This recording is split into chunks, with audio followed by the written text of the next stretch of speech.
सोमवार 5 अगस्त 1974 को पाकिस्तान की कौमी असम्बली में एक ऐसी बहस का आगाज हुआ जिसका ताल्लुक एक नजरियाती इस्लामी ममलकत की असास के साथ था। दुनिया में अब तक 3 अक़साम की जदीद नजरियाती कौमी रियासतें वजूद में आई हैं। पहली रियासत सोवियत यूनियन थी जो कम्युनिस्ट नजरिए की बुनियाद पर 1917 में कायम हुई। दूसरी पाकिस्तान जो 14 अगस्त 1947 को मुसलमानों के लिए एक जुदागाना वतन और इस्लामी रियासत के कयाम के लिए मारज़ वजूद में आई। और तीसरी रियासत इसराइल है जो 14 मई 1948 को मगरबी कुव्वतों की मदद से दुनिया भर के यहूदियों को फलस्तीन की सरजमीन पर आबाद करने के बाद कायम की गई। इन तीनों रियासतों के वजूद, उनकी असास और नजरियाती बका के लिए ये जरूरी था कि वो अपने मेंबरान की तारीफ और शनाख्त को किसी भी किस्म की उलझन, खामी या बेयकीनी से पाक करें। सोवियत यूनियन के कयाम के फौरन बाद ही व्लादिमीर लेनिन ने बड़ी वजाहत के साथ ये बता दिया कि कम्युनिस्ट कौन होता है, कैसा होता है और कैसे नजरियात का हामिल होता है। इसी तरह जब डेविड बिन गुरियन ने इसराइली पार्लियामेंट कनेस से 14 मई को खिताब किया तो तमाम यहूदियों के जहनों में एक खालिस और पक्के यहूदी की तारीफ मुकम्मल वाज़ेह थी और पूरी सेहूनी तहरीक इस तारीफ पर मुत्तफिक भी थी। कैंसट के मेंबरान को सैयदना इब्राहिम अलैहिस्सलाम से लेकर अपने आखिरी नबी मलाची तक 48 पैगंबरों तक हर किसी के बारे में तफसील भी मालूम थी और आखिर उस जमा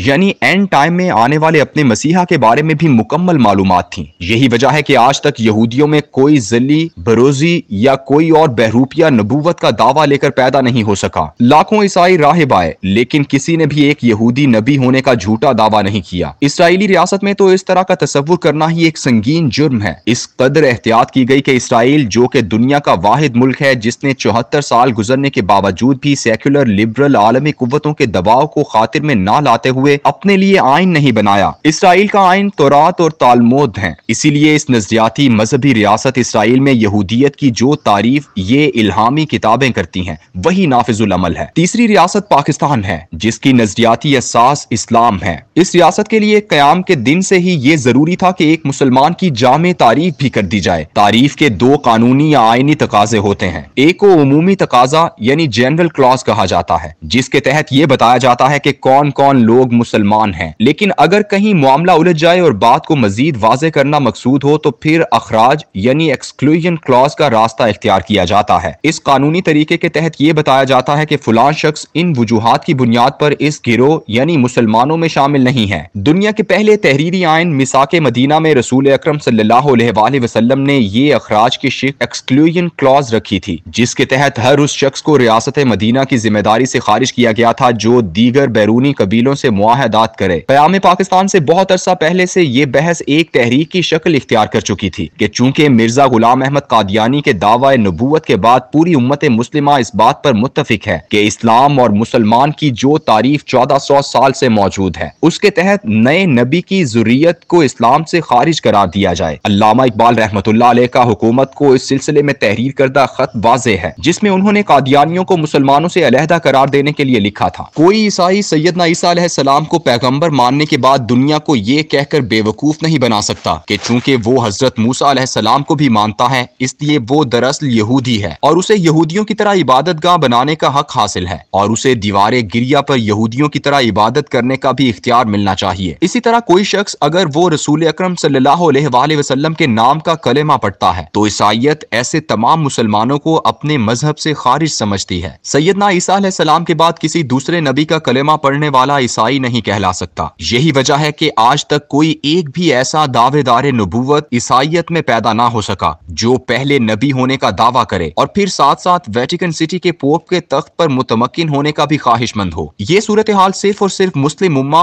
और खास तौर पर बर्रे सगीर पाको हिंद में पेश आई जहां मिर्जा गुलाम अहमद कादियानी ने न सिर्फ नबूवत का दावा किया बल्कि साथ इस बात का भी ऐलान किया कि वो और उसके मानने वाले मुसलमान भी हैं और वैसी ही मस्जिदें बनाने और इबादत करने का हक रखते हैं। ये थी वो जालसाजी जिस पर पूरी उम्मत इकट्ठी हो गई थी। एक नजरियाती रियासत के लिए बहुत जरूरी होता है कि इस जालसाजी की रोकथाम के लिए ये तय करे कि उसके नजरियाती मेंबरान रियासत की तारीफ क्या है। पाकिस्तान चूंकि एक सेकुलर रियासत नहीं है बल्कि इस्लामी रियासत है इसलिए इसके बुनियादी ढांचे की ये अहम जरूरत है कि कौन है वो जो मुसलमान है और कौन है कि जो दायरा इस्लाम से खारिज। तख्लीक़े पाकिस्तान भी जुदागाना तर्ज इंतखाब यानी मुसलमानों का अलहदा वोट की बुनियाद पर ही हुआ था। कादियानी इस्लाम के नाम को इस्तेमाल करके जो जालसाजी कर रहे थे उसके खिलाफ जारी जिद्दोजहद की कामयाबी की मंजिल 7 सितंबर 1974 थी, जब आईने पाकिस्तान ने ये तय कर दिया कि कादियानी एक इस्लामी रियासत के नजदीक मुसलमान नहीं हो सकता। तहरीके खत्म नबूवत यूं तो गुज़श्ता 50 सालों से चल रही थी, लेकिन 29 मई 1974 को रबू के रेलवे स्टेशन पर जब इस्लामी जमीयत तलबा के 30 तलबा को कादियानियों ने मारकर शदीद जख्मी किया, तो रद्द-ए-अमल के तौर पर पूरे मुल्क में एक जानिबदार तहरीक का आगाज हुआ। पूरा मुल्क इस बात पर मुत्तफिक था कि कई साल पुराना ये झगड़ा अब खत्म हो जाना चाहिए। इस मुल्क को एक इस्लामी आइन मिला है, अब इसके तहत मुसलमान की तारीफ भी बहुत जरूरी हो चुकी है। तहरीक के आखिरी मरहले में कौमी असम्बली का इजलास मौजूदा स्टेट बैंक की इमारत में साहिबजादा फारूक अली खान स्पीकर की सदारत में 5 अगस्त को शुरू हुआ। कादियानियों की तरफ से मिर्जा नासिर अहमद को अपना मौक़िफ़ अराकीन पार्लियामेंट के सामने बयान करने के लिए बुलाया गया। एक माह तक ये बहस चली